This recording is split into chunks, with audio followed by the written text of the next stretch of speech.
Creating a playlist on YouTube is a straightforward process that allows you to organize and share videos. Here's a concise guide. Sign into YouTube. Ensure you're signed into your YouTube account.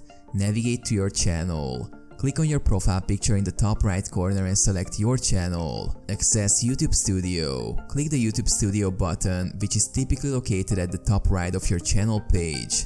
Go to Playlists. In the YouTube Studio, click on Playlist in the left sidebar. Create a new playlist. Click the plus New Playlist button.